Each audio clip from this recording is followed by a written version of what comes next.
Crowbars and where to find them. Or was it crowbars and where they live? Let's get to it, I suppose.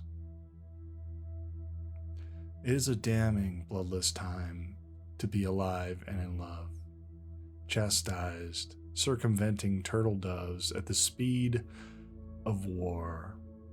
Preface this in a wake of what roves, what undulates beneath the wreaths of painted doors, in front of what should be a doorstep, a stoop. Instead lays the view from halfway down, approaching the abyssal zone.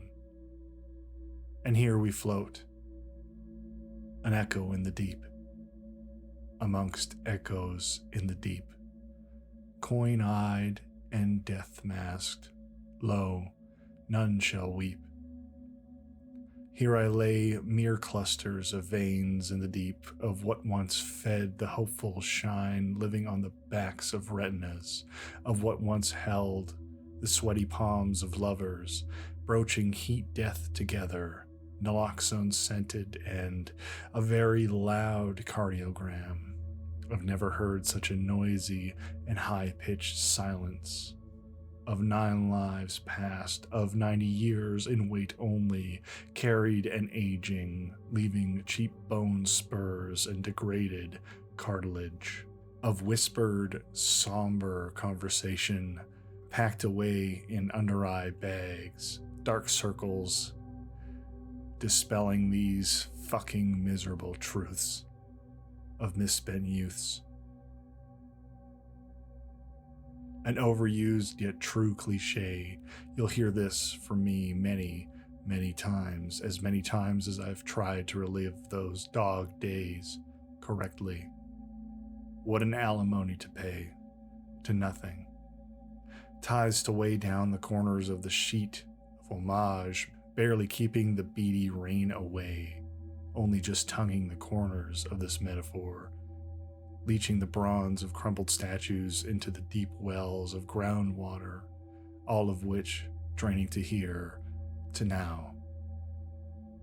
It is a damning, bloodless time to be alive, but at least I left the ground fertile and red, descended while strung and hung by the neck until dead, my own deft knots, learned by dumb and clumsy hands. At least I left a fucking bruise of what I used to be. I think that was written on an anniversary of the death of someone I didn't really deserve to know, though I barely knew them. I was thinking about death, in a state of passive shell shock shortly after it happened. Death is strange that way. It has a level of finality none of us, as beings in our mortal coils, can really fully measure up to. It's an ordnance whose blast separates your thoughts from your body, a driving husk operating autonomously as you sit back, burned on the stove burner of life, and burned hard. Nursing, grieving, processing, thinking, musing. You end up detached until you're ready to accept this new world completely absent of that person in present and future tense. Now they can only exist in the past. And it's weird. It's hard. It's hard or you're lying. This is where I was those few years ago, driving up the freeway, orange lit, with the windows down, the heat of the day radiating up into the clear sky, finally cooling, late into the night. And this is what I wrote then. Sleep, don't wake me. If I could paint, I would these half-closed blinds, lit and peering by paranoid neighbors, half asleep, half in a dream, an abductee of a frozen frame, a refugee caught in a dried and rotting wooden square. If I could paint, you'd be a sunset, long since gone, but whose laughter echoes in the dark, stark as halogen lamps, arc buzzing the shell of life into these streets, somehow more desolate than empty in the dark, more alien than me. Stranded behind the wheel, spun spirits hallowed, break me. Pillar, don't take me. I'm but dragged at highway speeds, a vessel, paralyzed but fleeing still, trapped behind a windowsill, pressed into these sleeping pills, redline thunder, white knuckles, wake me, please wake me. Every rosaries crying out to forsake me, counting on my beads I plea, on my knees, worn through to the bone, for you, forsooth, archangels shake me. Pillar, please don't take me. I don't celebrate death annually. It might be unpopular to think that the memory of that person, though valuable, is somewhat tarnishing their legacy if they wouldn't have wanted to be mourned in sadness. But it's hard to be happy when you're coping with loss, isn't it? Crowbars and where they live. There are many of them, and they live everywhere. You just gotta know where to look. Some life advice from one of my favorite crowbars. A truth born of molars. People are fickle and their feet will stake them always in fairer weather. They do this as our ungulate friends do, grazing from pasture to pasture.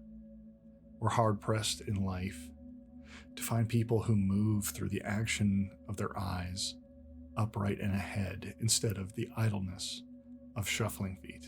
We're hard-pressed to find people who act on principle instead of act out of convenience.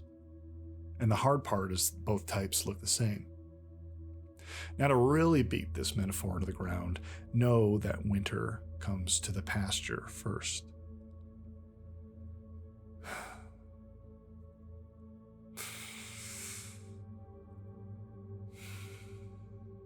Here, take a cigarette break. Thought condensed, percolated upon the brows of fallen kings, that we descended like spiral staircases where in every step suspicion creaks like bone, sheathed just so. We are unknown, a swath of heads taken cackling in the streets, bobbing in the gutters, downwind and downgrade before meeting death. Pummeled and pestled, squashed, pressed into mortar, die-cast to be diamonds in the rough, amongst the wrecked masts of history and cleaned by wood smoke, polished under the sun. Sands shifted and unburied, laughing as we did in life, so wide that we lost our bottom jaws forever. I refer to us as we, so you know you're not alone as it feels. I refer to us as we, so you're not alone as it feels. I refer to us as we, grown up on tomes and weighted reeds. Songs squeaked out dire as noon, thirsting for the dog days to come again. Yet in one another we are quenched. Through blooded handshakes we've entrenched a bond deeper than the womb of chance. So you know you're not alone as it feels.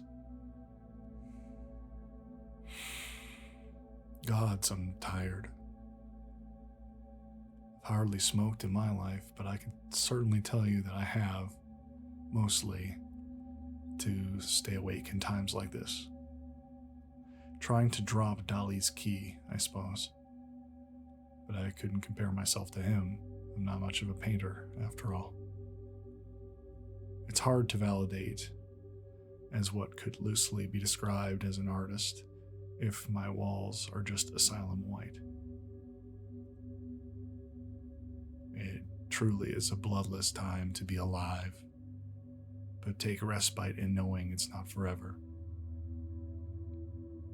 Someone asked me one time to give them a sentence that they could write down on a post-it note and stick to their mirror, something that would help them if they looked at it in the mornings. It came to me pretty quickly. It's just one I tell myself every day when I'm struggling. It's just a little reminder. It reads, it's just one day. You only ever have to really get through one day at a time, I think. It may be part of something bigger going on in your life, but you still only have to get through one day. Then it's over. Then the next beast comes. It's important to deal with things in small, manageable chunks, or else they will always feel bigger than you. You are certainly bigger than one day. Don't forget that.